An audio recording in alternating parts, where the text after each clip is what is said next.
Hey, good day, folks. Welcome to Andrew's Life. I thought I would come at you on this video from a different angle. I'm standing in one of the areas of my yard that I cleared up, so I thought I would just record from a slightly different angle than what I normally do on this channel. So welcome. And this video is going to be about making sure that you don't put all your eggs in one basket. As basic as that sounds to many of you, there's a lot of us here in this country that make that mistake. How do we make that mistake? Very easy. Like, you know, during this especially during this recent housing market. Now, there's been a lot of people, especially during this recent housing market, you know, many people have purchased houses that requires you to basically spend half your paycheck or more on housing. Like, you know, because by the time you factor in your mortgage payment, your utility cost, your property taxes, homeowners insurance, maintenance and repair, there's a lot of people out here that are spending half to over half their income on housing. And then there's a lot of you out here that are lower income, that you guys are spending half your income on your car payments. A lot of people are spending at least, I would say, a third of their income on their car payment. So when you allocate your money like that, and then something bad happens, such as the loss of your job, or you just had it up to here with your job, I mean, you get to the point where you go to work and there's zero respect, and you just had it up to here, so you gotta make a decision. Either hey, you're gonna walk off and quit and hope that you can find another job, because if you don't, you might do something drastic that you'll regret later. So if any of those things happen in your life, now you're gonna be sitting around stressed the hell out, because now you're gonna be sitting around thinking, okay, well, you know, where is your next paycheck gonna come from? And once you run out of your money, once you run out of unemployment, how are you going to be able to pay your mortgage? How are you going to be able to pay your car payment? How are you going to be able to pay all the other debts that you're going to ran up? Or for many people that are getting laid off their job, even due to no fault of their own, you come and find out that, yikes, your unemployment check is not enough to cover your mortgage, your car note payment, along with all your other financial obligations that you have. Now you gotta pick and choose what bills you're gonna pay, what bills you're gonna let go. And of course, you're gonna make that journey call to your bank, hoping that your bank works you through with the mortgage, hoping that your bank perhaps will work you through with your car note payment for those of you that have one. And depending on what the bank decides to do, is going to determine your life, at least for the short term. Well, for the long term too, for some of you. So the bank decides, yeah, they'll work with you. Okay, for a hot second you feel better. You probably got butterflies in your stomach. You feel better, you're relieved. And then when you get when that, I don't know how they do it no more, but when the bank decides to email you or mail you the paperwork for you to sign, if you actually take the time to look over the papers, you're gonna find that, like for an example, if you have a 30-year mortgage, rather than having a 30-year mortgage, now you're gonna have a 40-year mortgage. Your payments are gonna be lower, but that's because they have extended the time of your mortgage, which means in the long term, you're going to be paying a lot more money in interest. Same thing goes for your car payment, for those of you that have a car note. You may have had a 5-year car note initially. Well, okay, yeah, the bank will work with you. Well, that 5-year car note is now a 6 or a 7-year car note. And again, just like with the house, you're going to be paying out more money in interest over time, if you take the time and you actually look at the paperwork. So most people, they're gonna go ahead and sign everything. Some people might read everything and then they'll sign anyway. A lot of people won't even read the paperwork. They'll sign, and then one day they'll pop up and think, okay, I'm almost done paying off this car. My house should have X amount of equity because I've been paying X amount of money for X amount of time. But then when the bank pulls up the papers and show you what you signed, what you agreed upon, a lot of people be super dumbfounded that no, you don't have X amount of money in equity on your house. The money you've been paying thus far has been primarily interest. No, your car is not going to be paid off in 5 months. You're going to have 2 more years left. Remember? They're going to show you that paperwork. They're going to show you what you signed. And there's a lot of people out here that one day you go to bed, everything's going good. You got your job, you're making good money in some cases. So everything financially is good as far as you're concerned. But then you wake up the next day and for whatever reason, you lost your job. For whatever reason. So even though you may have had a little bit of money in savings, within a matter of a few months tops, many people are going to go through their savings, and the savings is going to be completely empty. It's going to be completely depleted to nothing because of mortgage payments, car note payments, other payments of debt for many of you. And then the next thing you know, you're out of money.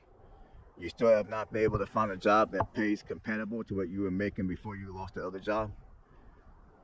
Maybe you may have not found a job at all, or if you found a job, it pays significantly less. So now you're you're in a compromising position. You might have to let your car go to repossession because you can no longer afford to make those payments. You can no longer afford to pay the full coverage insurance.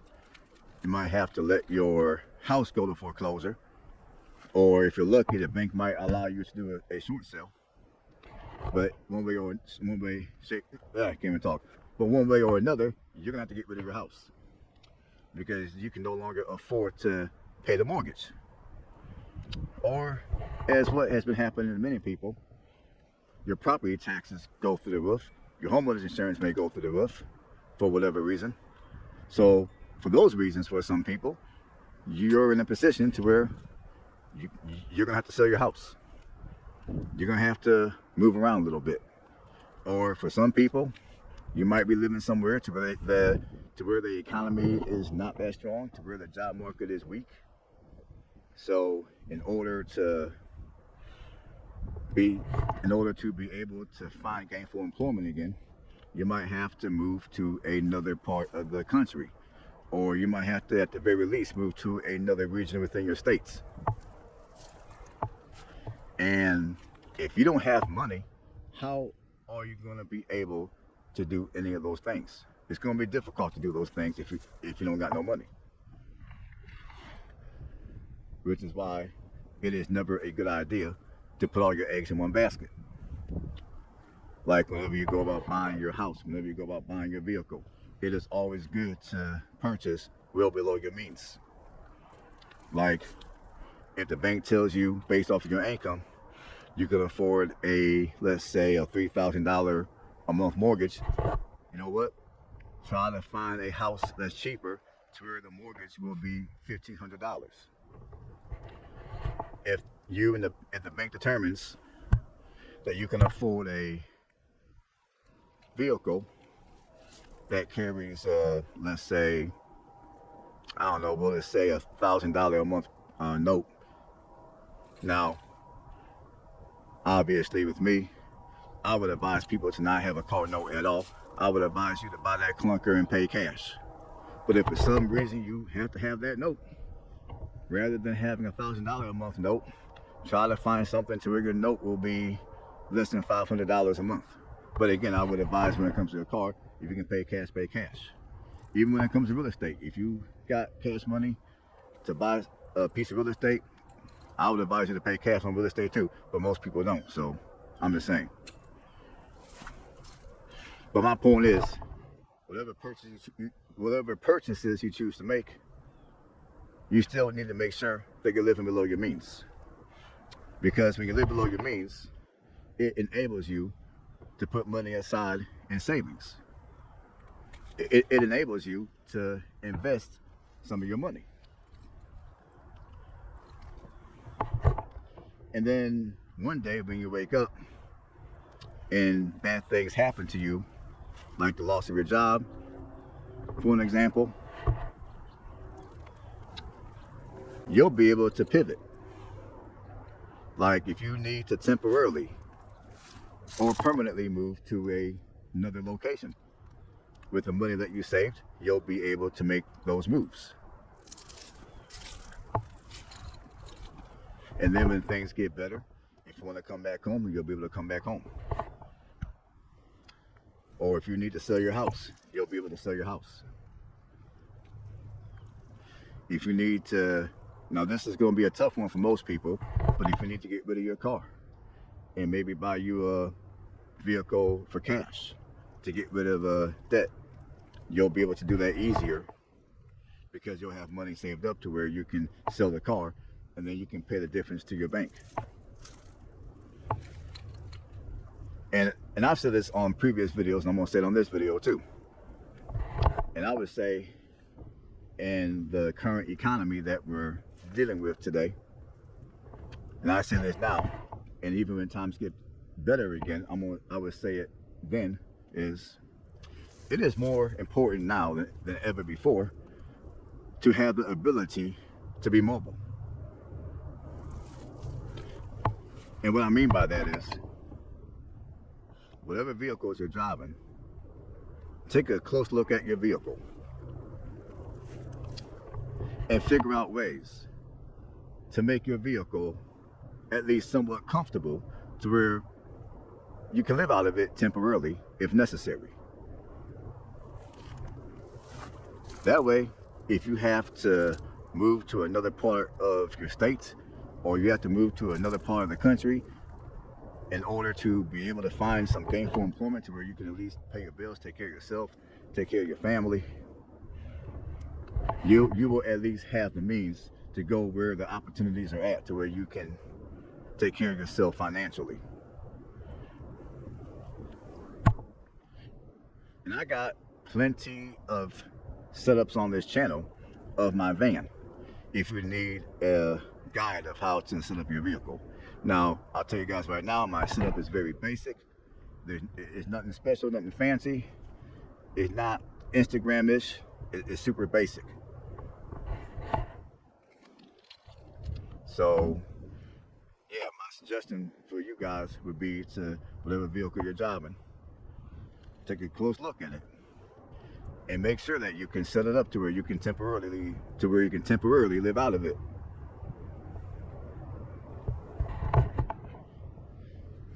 So with that being said, when it comes to buying a vehicle, if you're of the working class, before you buy that Chevrolet Corvette, before you buy that classic car, before you buy that luxury car that's going to fall apart within the first 100,000 miles, make sure you have that reliable vehicle that you can live out of temporarily. Like, you know, maybe buy a Honda, well, forget a Honda, but when it comes to vans, make sure you can get your hands on maybe a Toyota Sienna van, or maybe some of the older Plymouth Voyagers and Plymouth / Dodge minivans, some of the older models, the ones that were built before 2008. And you know, if you don't want to have a van, you'd rather have a car, you know, look around for a car that has a long track record of being reliable. Like look around for maybe a Honda Accord, a Toyota Camry. You know, for those of you that are a little shorter, you can probably get away with a Toyota Corolla or a Honda Civic. Or if you can't find those kind of cars, you know, maybe look around for some of your pre-2010 model General Motors cars, like your Chevy Cobalts. Just a few ideas, because it is important that all of us, me, you guys, I would say anybody of the working class, I don't care who you are, I don't care what side of the country you reside in, I don't care how you vote politically or if you even vote at all, it don't make a difference, it don't matter. It is important that all of us prepare for the worst. We do it financially, and we do it in other means, such as having a vehicle that we can, at the last drop of a hat, we can prepare to live out of, temporarily at least. And that's all I got for this one. Stay blessed.